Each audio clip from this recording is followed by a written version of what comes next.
This is the Getting Divorced Without Losing Your Mind podcast, where divorce coach Corey Shapiro helps you get creative and not reactive in your divorce. Tune in now and get the support you need to make it through this difficult time. Here's Corey Shapiro. Welcome to the Getting Divorced Without Losing Your Mind podcast. It's Corey. I'm recording this Friday before Memorial Day weekend. I record this from my office above Grand Central. And when I came to the office today on my commute, it was a little quiet. So I think people are making it an even longer weekend. And I looked at the weather. Today's beautiful. This weekend's beautiful. So I hope if you're listening to this on Memorial Day weekend or during, you have a great long weekend to relax, rejuvenate, which is so important to rejuvenate. I talk about that in my book, which is available on Amazon and the Audible version. And, you can't just go hard all the time. You have to take moments of break. This is a great weekend to take that break. Okay, so previewing our episode, we start with the quote. We move into a question. The question is about reimbursements, getting reimbursement expenses on extracurricular activities. Divorce news is about dealing with a judge who is human. And since judges are human and humans have strong opinions, how do you deal with a judge who has a strong opinion? And we're going to end it there with our positive perspective to put us in the right mood for this holiday weekend. All right. So the quote, it's actually, I don't know who did this quote, but it came to me from the wife of Bruce Willis. You may know he's having some health issues.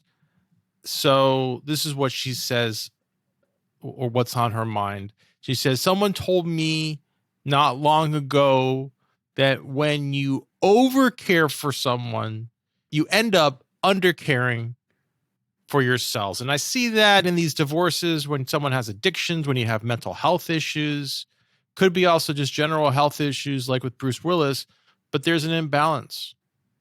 And it's so important to also take care of yourself. Self-care is so important. Sort of reminds me of what we learn when we fly,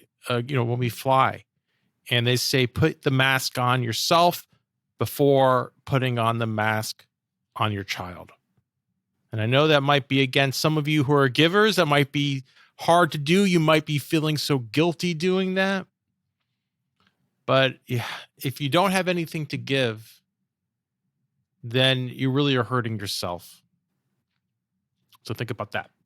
All right. So moving to our question, it comes from Greta. Now, remember, if you have a question for the podcast, you can go to gettingdivorced.org and submit a question right from the browser. You can do a voice question, and I may answer your question on upcoming episode of the podcast. So Greta asks a question about reimbursement. She says, my ex and I are having issues about paying for extracurricular activities for our children, which we have joint custody.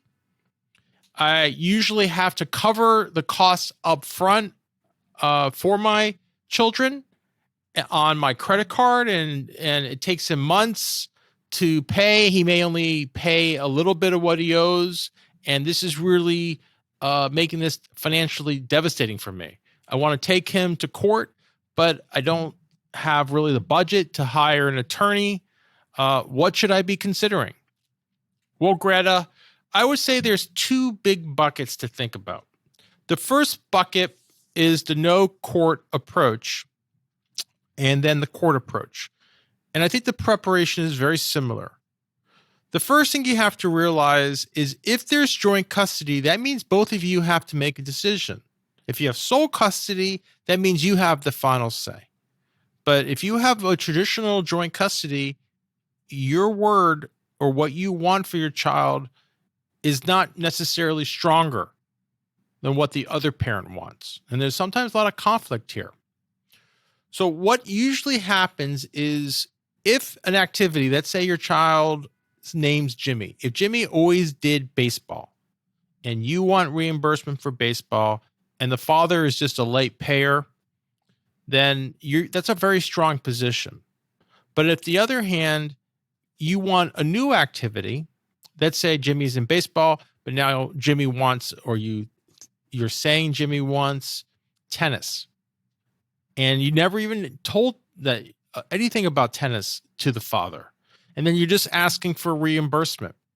It's a very different context. So if you're going to do a no court approach and you're going to go to mediation and you're trying to work this out, realize that that's the major issue. Is there a communication to the other parent in advance of what the expense is going to be? And then what was the objection? If the objection is subjective, I can't afford it, that can be objectively determined. So, if tennis is $100 a month, and that is really significant for the father, who maybe just had a new child, maybe just lost their job, or just really strapped because paying child support or what have you, that might be very different than if it's $100 a year. It's a very different context. So maybe you want to send Jimmy to, let's say, a private tennis club, $100 a month. The dad's like, hey, I'm okay with tennis, but that's just a little bit out of my budget. I found a public program, and there's a permit that's only $100 a year. Would that be an alternative that you would consider? And they might not necessarily be the same. They might be apples and oranges. You might get more attention in the private club, but the price might be right. So these are things that you can discuss in mediation. And if you go to court, it's the same calculus. If it's something Jimmy has always done, then it seems that the father should be paying unless there's been some type of change in circumstance. And let's say, he says, listen, Jimmy doesn't want to do baseball. Jimmy doesn't want to do tennis. The only reason you're picking up tennis is because, maybe a new partner who plays tennis, and it has nothing to do about Jimmy. Jimmy loves baseball. And all these arguments are going to be heard by the court. And if you're in this, what I'm going to call litigation light model, where you don't have the resources to really overturn the judge's decision, you have that trial judge. I want you to think about that trial judge as like the teacher in the classroom, right? The teacher controls the classroom, but there's an objection. You go to the principal. The principal is like the appellate court. But if you go against the principal, then maybe you're at the district level, and you can even go against an appellate court. Here in New York, we call that a court of appeals, or maybe this is a Supreme Court, or maybe you go all the way up to United States Supreme Court. The point is, if you have that budget and time and energy, you can really litigate, spend money in court. But in most family matters, the stakes are not so high. You're just dealing with a small, at least for the court system, not for you, reimbursement for, an activity. In that case, you probably just want to do it yourself, like you said, and you're going to have to be careful that you have the documents and you have these arguments in line, that this is something that Jimmy really needs to do, really wants to do, it only benefits him, and make it child-focused.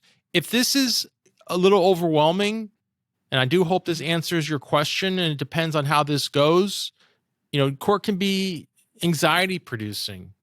So you may want to try to have a consultation with an attorney. Maybe that's in the budget to really go over all these arguments so you feel comfortable. All right, let's switch gears for divorce news. Divorce news, I saw this article about a judge in Florida who really did not like one of the litigants. I think there was this apartment complex, and they took money. I'm not sure if I have 100% of the facts right, but it seems like they took money for water, but the city turned off the water for the tenants because of some type of underbilling that the city did. Turned out there was a faulty meter, but for some reason, the judge really came down hard on the apartment complex and was instigating or insinuating that you might have criminal charges against them and all that. And that was before trial. So it was just a prejudgment by the court you could say a bias by the court that this is bad. I think there should be maybe criminal charges against you, but let's have a hearing. That's not how this sounds. That's, that doesn't sound. Does that sound to you like that's going to be objective? If you're in these conferences and you're sitting there and the judge says before they even have a trial, hey, I think you're probably going to have some criminal charges. That sounds like it's intimidation. You want an objective judge. And I think what the court may or may not have known is this is not litigation light. This apartment complex, this is a commercial case, which I know is a little different than matrimonial law, but this gives you the mindset that they weren't going to, they wanted a judge to have a fair trial. And if it wasn't going to be a fair trial, they had the budget, it seemed, to take an appeal, to get that, go to the principal's office, get a review. And that's the difference between litigation and litigation light. Now let's tie this in to the divorce world. It's maybe not going to be as small as getting a reimbursement for a sporting activity, but it's probably not going to be so large, the issue, where it's worth spending 7-8 years of your life going through the legal process, starting a case when your kid's 10, finishing when the kid's 18, and battling out in court. I mean, most people don't want to be professional litigators. Litigation is involving a lot of attorney fees, a lot of court conferences, maybe motions, a lot of in-depth discovery, trials, retrials, appeals, all of that nonsense that goes into commercial litigation. No, what really people want when they go to court is they just want a decider. They just want a decider.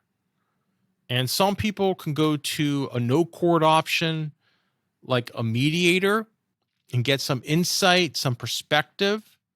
Other people in a no court option can go to an arbitrator or a decider, some type of expert, and just have that decider, that expert, make a decision. And then other people want to go to court for whatever reason. Maybe they think that's the way it has to be, but they just want to get an opinion by a third party. And if that's the case, you go, you spend time, you spend money, you get a court conference, and there's a lot of informal discussions, off the record, informal discussions. Off the record is, nothing's being taken down, not going to be any memory of it, never is going to, I want to touch on this. There's going to be a memory of it, but it's not an official memory. What I mean, there's not going to be a transcript where you can take to an appellate court. It's just going to be talking, discussing to try to resolve things. So for example, if you go to court, you say, hey, we've been in mediation for some time. Our big issue is I want to pay $1,000 in child support. They want $5,000 in child support. We need some help, court. And the judge is like, well, let me look at things. And if it's a W-2 case where both sides, let's say the income is objective, there's no allegations of hiding any income, the court can just look at it and maybe make it, an informal directive. This is how I see it based on the law. Unless there's other money that's not being disclosed. If you guys are comfortable, this is what it is. Let's just apply the Child Support Standard Act. This is how I do it, and this is the number. And I hope that helps you trying to resolve your case. And then you either go into the halls or you spend some weeks thinking about it, and then you create a settlement based on that framework. That's litigation light. But if you're so strong on your opinion where you don't really want to have the judge give you their feedback, it doesn't matter what the judge says. You are polarized in your position. It is so important to you. Think of an issue like same-sex marriage and what obstacles they had to go through. So to summarize, if we're human, we have strong opinions. Judges are human. Some judges are upfront about their strong opinions, their biases. Others are going to be more, keep that concealed. And most of us who go through divorce really are just looking for a decider. We're not looking to, and that decider is just going to be that trial judge, just that teacher in the classroom. We're not looking to go to the district, level to overturn the principle and change policy. That's the litigation light model. That's where it's so important So important to act appropriately, because what you do during those early stages when it's so easy to be in that reactive mode, that reactive mode, it's so painful, especially if you didn't want the divorce, especially if you're so angry, so anxious, so scared about your future. That's what we're dealing with. And you really need to think long term. And it's so hard to do that. But that's where we are. That's where we are. So think about that when you're in your case. Okay, so let's move to positive perspective. I always like to end on a positive note. So my positive note is this: take a step back and realize that you probably have a budget only for litigation light, and the judges or the court is probably going to judge you on your reactive behavior. So what we want to do is tamp down. We want to stop. We don't want to give any ammunition to the other side or anything to the court to disfavor us. So if we actually can come there to a conference, or if we have a trial, it's just going to be straightforward. It's just going to be about the facts, and the judge is going to have an open mind. That's our positive perspective. That's what we want. And hopefully, really what you need is just either a decider, which could be an arbitration, or a private judge. All right, in closing, let's wrap up this episode so we can start this long weekend. Realize we covered a lot of ground here. We talked about in our quote how if you overcare for someone, you're undercaring for yourself. In our question, we discussed the reimbursement issues. In our divorce news, we talked about how judges sometimes prejudge a case based on their strong feelings, because judges are humans and all humans have strong feelings. And if something in these in this episode that you want more of, that's a great time to send us feedback at feedback@gettingdivorced.org. I really try to tailor the topics to things that are important to you. You can also submit to us, obviously, a question. I hope you enjoyed this podcast. I hope you found it informative. Next week, we're going to discuss victim mentality. And that's where we probably have done something in our reactive state, not our best selves, and we're disowning the impact of that behavior when we're in our reactive state. That's why I'm trying to get through you earlier on this podcast. I want you to realize this is not a game of checkers in divorce. This is a game of chess, maybe even 3D chess. And until there's a settlement, I want you to be super careful about everything you do, because you don't know how it's going to be used by the other side or by the court. All we're looking for is for you to get a divorce without losing your mind. Thank you for tuning in to the Getting Divorced Without Losing Your Mind podcast with divorce coach Corey Shapiro. Divorce can be a difficult and overwhelming process, but it doesn't have to be. Corey's book is here to help you gain clarity, composure, and a strategic mindset. Get it now as an ebook on Amazon or an audiobook on Audible, and unlock the power of these resources to make more informed decisions and gain a better understanding of the process. This podcast offers general information only. It cannot replace legal advice. If you need tailored advice, contact an attorney licensed to practice in your area.